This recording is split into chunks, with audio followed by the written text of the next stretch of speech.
Ever notice how some speakers just draw you in? Like their voice has this magic pull? It's not magic, really. It's intonation. Think of it as the melody of speech, those subtle rises and falls. And that's what we're diving deep into today.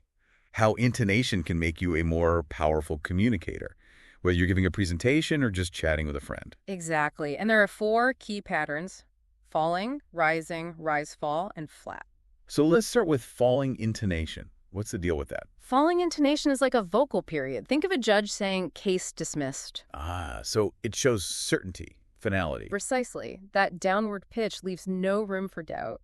So if I wanted to sound super confident about, say, my knowledge of intonation, You'd say high no intonation with that emphasis. you got it. And it's not just for sounding bossy, is it? Falling intonation can make us sound more credible in everyday conversations, too. Absolutely. It conveys knowledge and trustworthiness. This is making me rethink all those times I've stumbled through explanations, voice going up and down like I wasn't sure of myself. Well, the good news is we can all train ourselves to use falling intonation more effectively. It's like hitting the right notes on a piano. Okay, so we've tackled falling intonation. What about its counterpart, rising intonation? Rising intonation's more like a question mark in audio form. Think, are you coming? With that upward lift at the end, like you're almost begging for a yes. Exactly. It invites a response, keeps things flowing. I bet it's also great for building suspense. Like, I wonder what's behind that door. You got it. Right. Rising intonation can create anticipation, intrigue, even flirtation, depending on how you use it. Okay, so falling for certainty, rising for questions or suspense. What about when we want to express excitement? That's where rise-fall intonation comes in. It's like a vocal roller coaster, up and then down, adding this energy and enthusiasm. Think about when you're genuinely excited about something. Yeah, it's like, wow, that's incredible. Exactly. That rise and fall emphasizes excitement. It's not just for excitement, though, right? Nope. Rise fall's great for highlighting choices, too. Like, would you like tea or coffee? Giving each option equal weight, but emphasizing the choice. I can see this being super useful for presentations or negotiations. Absolutely. It's a subtle way to guide the listener's attention. So we've covered falling, rising, and rise-fall. That leaves us with our final pattern, flat intonation.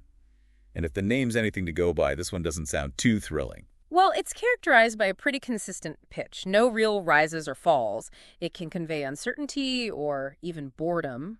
Like if someone says, I guess so, in that flat tone, doesn't exactly inspire confidence. Not really. It suggests a lack of, well, conviction. While flat intonation might be appropriate in some cases, like maybe delivering sensitive news. Right, where you want to sound neutral. But you don't want to overuse it. It can make you sound uninterested or even rude. Definitely. Especially in casual conversations, you want to avoid sounding like a robot. So the big takeaway here is to be mindful of how we're using intonation, whether it's choosing a falling intonation to project confidence or avoiding too much flat intonation to avoid sounding bored. Exactly. Understanding these four basic patterns and how they impact communication can make us all more effective communicators. It's like unlocking a secret code in our voices. It's kind of wild how much we take our voices for granted, but once you start paying attention to intonation, it's like this whole new world opens up. I know, right? I'm already noticing those rises and falls more. But how do we go from understanding it to, like, actually mastering it? Well, I think the first step is awareness. Just noticing how you're already using intonation. Maybe record yourself speaking. Oh, that's smart, like listening back to a conversation or something. Exactly. And pay close attention to how your voice goes up and down. You'll start to see patterns, places where maybe you could fine-tune things. So, like, if I wanted to practice sounding more confident, I could record myself saying a few sentences with that strong, falling intonation. Exactly. And don't be afraid to get a little creative. Our source even suggests using visual aids. Visual aids, like what? Well, imagine you're speaking, and as you do, you move your hand. Upward for rising intonation, downward for falling. It might sound silly. But I can totally see how that would help. It's like conducting an orchestra with your voice. That's the idea. But then there's a question of how do we take this from practice to real conversations? Yeah, that's the tricky part. Any tips for that leap? Role-playing can be really helpful. Say you're practicing for a job interview. Oh, yeah. You could role-play with a friend, focusing on using confident falling intonation when you're answering questions, and then when you're asking about the company. You use that curious rising intonation. Precisely. It gives you a safe space to experiment, see how different intonation affects the whole flow of the conversation. Like a dress rehearsal for your voice. Exactly. And the more you practice, the more natural it becomes. Think about actors or public speakers. They're masters of intonation. They use their voices to capture attention, convey emotion. It's true. Some speakers just have this way of commanding a room. Like they can create drama or excitement just with their voice. And that's a skill they've honed. Through practice, observation, the good news is we can all develop that skill. So it's not about trying to sound like someone else, but more about finding your own way to use intonation effectively. Exactly. It's about enhancing your natural communication style, adding those little musical touches that make your speech more interesting, more you. I'm feeling so much more confident about this. It's like discovering a superpower I never knew I had. And the best part is, it's a superpower we can use everywhere.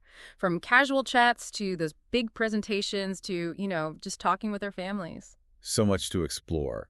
But before we get too carried away, let's do a quick recap of those 4 key patterns. Sure. We started with falling intonation, which shows certainty. Then rising intonation for questions, invitations, and suspense. Then there's rise-fall for excitement, emphasis, and giving options. And finally, flat intonation, which can express uncertainty or indifference. And we've seen how understanding these patterns can make us more effective communicators. But before we wrap up this deep dive, I'm curious, what's the biggest takeaway for you? What's the one thing you really want listeners to remember about intonation? For me, it's realizing that intonation really does matter. It's not just the words themselves, it's how we say them. Those subtle shifts in pitch, they can totally change how our message comes across. Yeah, I'm thinking about times I totally misread someone's tone because I wasn't paying attention to how they were saying things. Right, it's like you're missing this crucial piece of the puzzle. And the flip side is, once we do become aware of our own intonation, we can use it to fine-tune our message, make sure it's landing how we want it to. Exactly. It's like taking control, right? Adding this extra layer of, artistry to how we express ourselves. I love that, like we're all composers shaping the music of our speech. Exactly. So for our listeners who are ready to start composing their own masterpieces, any advice? How do we start using this in our everyday lives? Yeah, where do we even begin? I'd say just start paying attention. Listen to how people use intonation in different situations.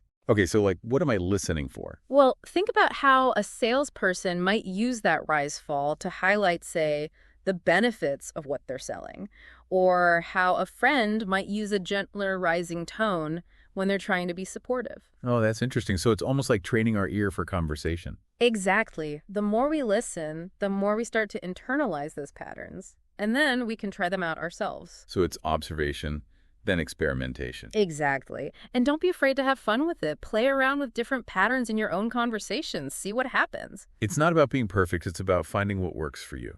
Absolutely. It's about exploring your own voice and how you can use it to communicate more authentically. This deep dive has been amazing. It feels like we've opened up this whole new dimension of communication. I'm excited to keep exploring. Me too. It's a lifelong journey, isn't it? The more we pay attention to that music in our voices, the more we can connect with each other. So to our listeners, embrace the power of intonation. Pay attention to those rises and falls, experiment, and don't be afraid to let your own voice shine through. And until next time, keep listening, keep learning, and keep exploring that beautiful symphony of human speech.